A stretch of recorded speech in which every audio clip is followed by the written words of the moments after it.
Youth Congress ಪ್ರಧಾನ ಕಾರ್ಯದರ್ಶಿ ಫೈರೋಜ್ ಕೊಲೆ ಕೇಸ್ಗೆ ಸಂಬಂಧಪಟ್ಟಂತೆ ಆಸ್ಪತ್ರೆಯಲ್ಲಿ ಕೊಲೆ ಆರೋಪಿ ಫೋನ್ನಲ್ಲಿ ಮಾತನಾಡುವ ದೃಶ್ಯ ಲಭ್ಯವಾಗಿದೆ. ಮೊಬೈಲ್ನಲ್ಲಿ ಮಾತನಾಡುತ್ತಿರುವ ಆರೋಪಿ ಮೈನುದ್ದೀನ್ ನದಾಫ್. ನೋಡಿ, ಆರೋಪಿಗಳಿಗೂ ಕೂಡ ಮೊಬೈಲ್ ಸಿಗುತ್ತೆ ಅನ್ನೋದು ಎಲ್ರಿಗೂ ಗೊತ್ತಿರುವ ಸತ್ಯ. ಅದಕ್ಕೆ ಸಾಕ್ಷಿ ಆಗಾಗ್ಗೆ ಸಿಗ್ತಾ ಹೋಗ್ತಾ ಇರುತ್ತೆ. ಅಂಥದ್ದೇ ಸಾಕ್ಷಿ. ಯೂತ್ ಕಾಂಗ್ರೆಸ್ ಪ್ರಧಾನ ಕಾರ್ಯದರ್ಶಿ ಫೈರೋಜ್ ಕೊಲೆ ಆರೋಪಿ ಮಾತನಾಡ್ತಾ ಇದ್ದಾನೆ ಮೊಬೈಲ್ನಲ್ಲಿ. ಮೈನುದ್ದೀನ್ ನದಾಫ್ ಅನಾರೋಗ್ಯ ಹಿನ್ನೆಲೆ ಆಸ್ಪತ್ರೆಯಲ್ಲಿ ಚಿಕಿತ್ಸೆಯನ್ನು ಪಡೆಯಲಿಕ್ಕೆ ಬಂದಿದ್ದರು. ಪೊಲೀಸರು ಅವನನ್ನು ಕರೆದುಕೊಂಡು ಬಂದಿದ್ದರು ನದಾಫ್ನನ್ನು. ಇದೇ ವೇಳೆ ಫೈರೋಜ್ ಕುಟುಂಬಕ್ಕೆ ಬೆದರಿಕೆ ಹಾಕುತ್ತಿರುವ ನದಾಫ್ ಆರೋಪಿ ಬೆಡ್ ಮೇಲೆ ಮಲಗಿ ಮೊಬೈಲ್ನಲ್ಲಿ ಮಾತನಾಡ್ತಿರುವ ದೃಶ್ಯ. ಕಿಮ್ಸ್ ಆಸ್ಪತ್ರೆಯಲ್ಲಿ ಮೊಬೈಲ್ ಹಾಗೂ ಮದ್ಯದ ಬಾಟಲಿಗಳು ಕೂಡ ಪತ್ತೆಯಾಗಿದ್ದಾರೆ. ಮೈನುದ್ದೀನ್ ನದಾಫ್ಗೆ ಎಲ್ಲವನ್ನೂ ಕೂಡ ಸಪ್ಲೈ ಮಾಡ್ತಾ ಇದ್ದಾರಾ ಪೊಲೀಸರು, ಜೈಲಧಿಕಾರಿಗಳು.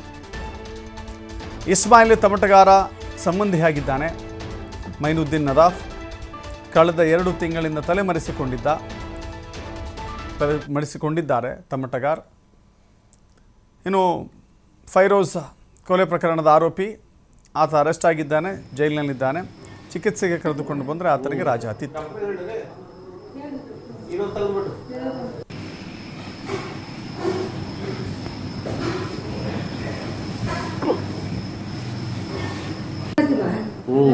ಡಾಕ್ಟರ್ ಹೇಳಿದ್ರೆ ಇನ್ನೊಂದು ತೆಗೆದ್ಬಿಟ್ಟು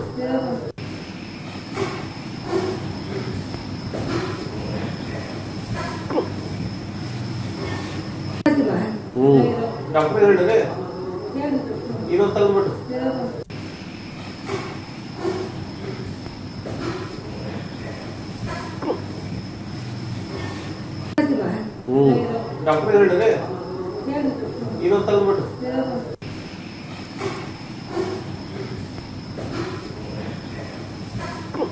ಇನ್ನೊಂದು ತೆಗೆದ್ಬಿಟ್ಟು ಡಾಕ್ಟರ್ ಹೇಳಿದ್ರೆ ಇನ್ನೊಂದು ತೆಗೆದ್ಬಿಟ್ಟು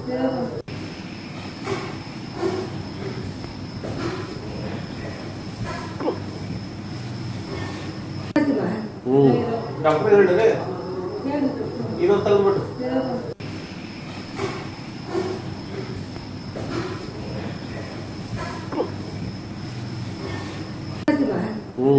ಡಾಕ್ಟರ್ ಹೇಳಿದ್ರೆ ಇನ್ನೊಂದು ತೆಗೆದ್ಬಿಟ್ಟು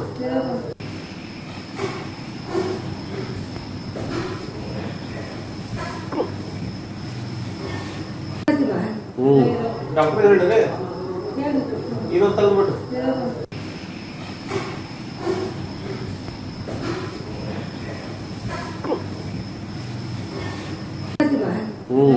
ಡಾಕ್ಟರ್ ಹೇಳಿದ್ರೆ ಇನ್ನೊಂದು ತೆಗೆದ್ಬಿಟ್ಟು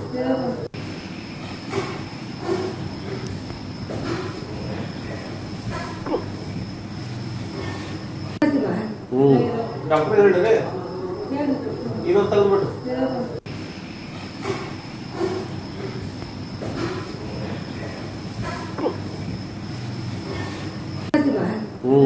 ಡಾಕ್ಟರ್ ಹೇಳಿದ್ರೆ ಇನ್ನೊಂದು ತೆಗೆದ್ಬಿಟ್ಟು